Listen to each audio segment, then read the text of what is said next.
Muscat یا Istanbul, امریکہ اور ایران کے درمیان مذاکرات کہاں ہوں گے، بات چیت کہاں ہوگی، یہی سبھی کی زبان پہ موجودہ وقت میں یہ سوال برقرار ہے۔ امریکہ اور ایران کے درمیان متوقع براہ راست مذاکرات کا مقام ابہام کا شکار ہو گیا ہے، کیونکہ بعض ذرائع نے اطلاع دی ہے کہ تہران نے ان مذاکرات کو استنبول سے سلطنت عمان منتقل کرنے کا مطالبہ کیا ہے۔ ایران نے یہ شرط بھی رکھی ہے کہ بات چیت کو کسی دوسرے موضوع کے بجائے صرف ایٹمی معاملے تک محدود رکھا جائے اور اسے خالصتاً ایرانی اور امریکی فریقین کے درمیان ہی رکھا جائے۔ ایک عرب ذرائع نے آج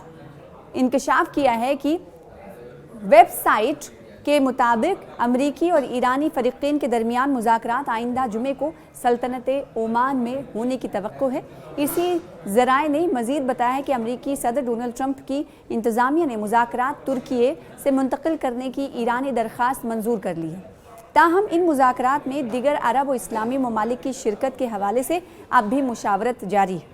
اس دوران ڈونلڈ ٹرمپ نے وائٹ ہاؤس میں ایک پریس کانفرنس کے دوران تصدیق کی کہ ان کی انتظامیہ اس وقت ایرانی فریق کے ساتھ مذاکرات کر رہی ہے۔ انہوں نے کہا کہ ایسا لگتا ہے کہ وہ کسی معاہدے تک پہنچنا چاہتے ہیں اور ہم دیکھیں گے کہ آیا کوئی نتیجہ نکلتا ہے یا نہیں۔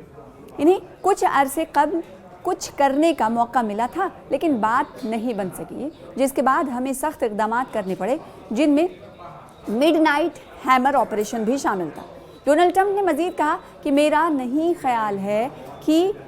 وہ اسے دوبارہ دہرانا چاہتے ہیں۔ امریکی حملے کی طرف اشارہ کرتے ہوئے ڈونلڈ ٹرمپ کی طرف سے یہ بات کہی گئی، بلکہ وہ اب مذاکرات کے خواہش مند ہیں۔ اس سے قبل وائٹ ہاؤس کے ترجمان کیرولین لیوٹ نے بھی اس بات کی تصدیق کی تھی کہ ایرانی ڈرون گرائے جانے کے باوجود تہران کے ساتھ مذاکرات کا عمل برقرار ہے۔ انہوں نے فوکس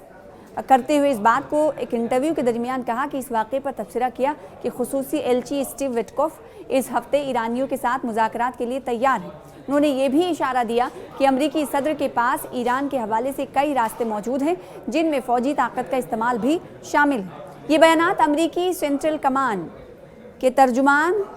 کیپٹن ٹم ہاکنز کے اس اعلان کے بعد سامنے آئے جس میں انہوں نے بتایا تھا کہ ایک لڑاکا F-35C امریکی طیارے نے ایک ایرانی ڈرون کو اس وقت مار گرایا جب وہ امریکی طیارہ بردار جہاز ابراہم لنکن کے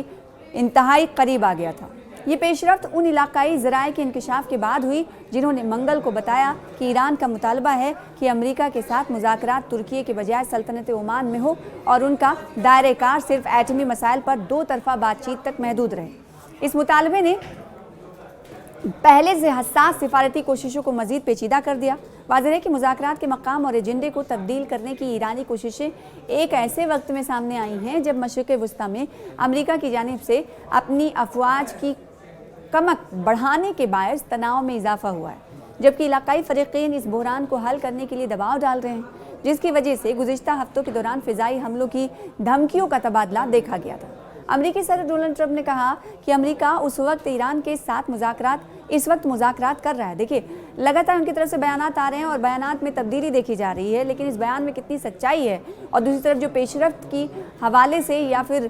کئی رپورٹس اور ذرائع کے حوالے سے خبر آ رہی ہے اس پر بھی دھیان دینے کی ضرورت ہے۔ یہ بیان تہران کی جانب سے مجوزہ مذاکرات کو ترکیے سے سلطنت عمان منتقل کرنے اور ان کے دائرہ کار کو محدود کرنے کے مطالبے کے بعد سامنے آیا ہے۔ وائٹ ہاؤس میں منگل کے روز صحافیوں سے گفتگو کرتے ہوئے ڈونلڈ ٹرمپ نے رواں ہفتے کے آخر میں ہونے والے مذاکرات کے مقام کی وضاحت کرنے سے گریز کیا۔ اسی دوران علاقائی ذرائع نے گزشتہ روز بتایا کہ ایران یہ مطالبہ کر رہا ہے کہ ریاست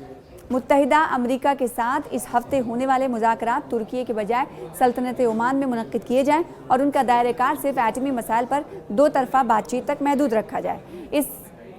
اس حوالے سے شکوک و شبہات بھی پیدا ہو گئے کہ آیا یہ ملاقات طے شدہ وقت پر ہو سکیں گی یا نہیں۔ دوسری جانب ایک ویب سائٹ کے ذریعے اطلاع ملی کہ واشنگٹن اور تہران کے درمیان ایٹمی مذاکرات جمعے کے روز سلطنت عمان میں ہوں گے، اور رپورٹ میں مزید کہا گیا کہ صدر ڈونلڈ ٹرمپ کی انتظامیہ نے مذاکرات ترکی سے منتقل کرنے کی ایرانی درخواست منظور کی۔ استنبول میں ہونے والے مذاکرات کے مقام اور ایجنڈے کو تبدیل کرنے کی ایرانی کوششیں ایک ایسے وقت میں سامنے آئی ہیں جب امریکہ کی جانب سے اپنی افواج کی دھمک کو بڑھانے کے باعث تناؤ عروج پر ہے۔ ایرانی مطالبات سے آگاہ خطے کے ایک